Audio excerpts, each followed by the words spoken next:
30 दिसंबर 1924 Poland के शहर मुस्टरबर्ग की सड़क पर विंसेंस ओलिवर नाम का एक बेघर आदमी डरा सहमा सा सड़क पर दौड़ता दिखाई देता है।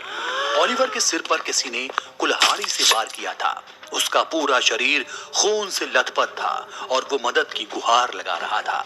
स्थानीय पुलिस के एक सिपाही ने ओलिवर को रोका और तुरंत अस्पताल पहुंचाया। अस्पताल में ओलिवर ने बताया कि कार्ल डेंके नाम के शख्स ने उस पर हमला किया है। पुलिस डेंके की तलाश में निकलती है और उसके घर पहुंचती है। 54 साल का डेंके पुलिस को देखकर एक कमरे में खुद को बंद कर लेता है। पुलिस दरवाजा खटखटाती है लेकिन डेंके दरवाजा नहीं खोलता। जब काफी देर दरवाजा नहीं खुलता तो पुलिस दरवाजे को तोड़कर कमरे में दाखिल होती है, लेकिन इससे पहले ही डेंके पंखे से लटक कर खुदकुशी कर लेता है। जुर्म की दुनिया में आज बात होगी पोलैंड के सीरियल किलर कार्ल डेंके की। कार्ल डेंके अपने समुदाय का एक समझदार इंसान था। जब तक लोगों को यह पता नहीं था कि वो इंसानों को मारकर उन्हें अचार, बेल्ट और सस्पेंडर्स में बदल रहा है। जी हाँ, वो अपने शिकार के मांस का अचार बनाकर लोगों को पोर्क के नाम से बेच रहा था। इसे भूला हुआ नरभक्षी या ज़िबाइस का नरभक्षी भी कहा जाता है। अब पुलिस के हाथ डेंके की लाश थी। उसके शव को फंदे से उतारा गया और पोस्टमार्टम के लिए अस्पताल भेज दिया गया। इसके बाद पुलिस डेंके के घर की तलाशी लेती है, जहां डेंके की हत्याओं और नरभक्षण की भीषण सच्चाई का पता चलता है।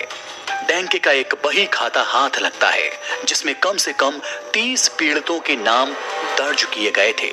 उसके घर में बड़ी संख्या में मानव शरीर के अंग पाए जाते हैं, जिससे पुलिस अंदाजा लगाती है कि डेंके ने 30 नहीं बल्कि 42 या उससे ज्यादा हत्याएं की। साथ ही पुलिस को इंसानी मांस के अचार से भरे डिब्बे मिलते हैं, जिन्हें डेंके सुअर के मांस का अचार बताकर बेचता था और खुद भी खाता था। इतना ही नहीं, उसने इंसानी चमड़ी से बेल्ट भी बना रखी थी। तो आखिर कौन था कार्ल डेंके? आइए सुनाते हैं पूरी कहानी।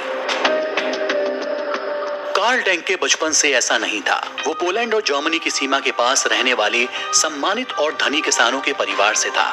1870 में जन्मे इस नौजवान के मन में बहुत कुछ था, लेकिन कमजोर छात्र होने की वजह से उसके नंबर स्कूल में अच्छे नहीं आए और इसलिए 12 साल की उम्र में एक माली बनने के लिए वो घर से भाग जाता है। पिता की मौत के बाद 25 साल की उम्र में वो घर वापस लौटता है। भले ही डेंकी पूरी तरह से सामान्य लग रहा था, लेकिन इसके बाद चीजें अजीब हो गईं। उसने एक छोटी सी दुकान खोली और सुअर के मांस का बना अचार बेचना शुरू कर दिया। अपनी दुकान के साथ साथ डेंके स्थानीय चर्च में वॉलंटियर भी बन गया। इसके बाद उसने क्रॉस बेचने शुरू कर दिए, जिन्हें कब्रों के सिरहाने लगाया जाता है। इसी दौरान अंतिम संस्कारों ने डेंके को शहर में प्रवासियों और खानाबदोश लोगों के संपर्क में ला दिया। अपने रिश्तेदारों के अंतिम संस्कार में बाहर से शहर आए लोगों को अपने घर में ठहराने की डेंके दावत देता।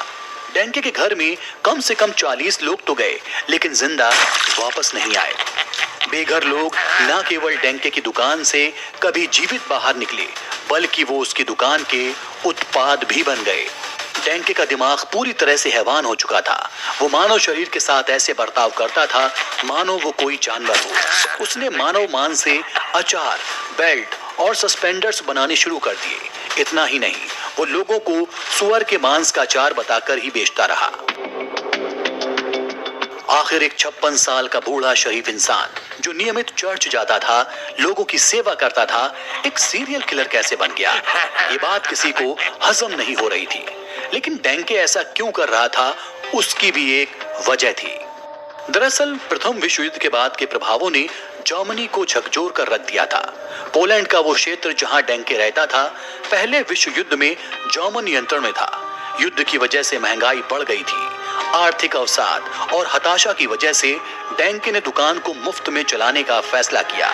यानी अब वो सुअर को खरीदकर उसका अचार बनाकर बेचने वाला नहीं था, वो लोगों को मारकर उनका अचार बनाकर बेचने वाला था।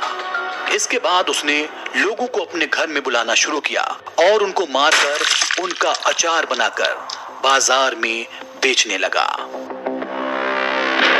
तो दोस्तों ये कहानी थी पोलैंड के सीरियल किलर कार्ल डेंके की।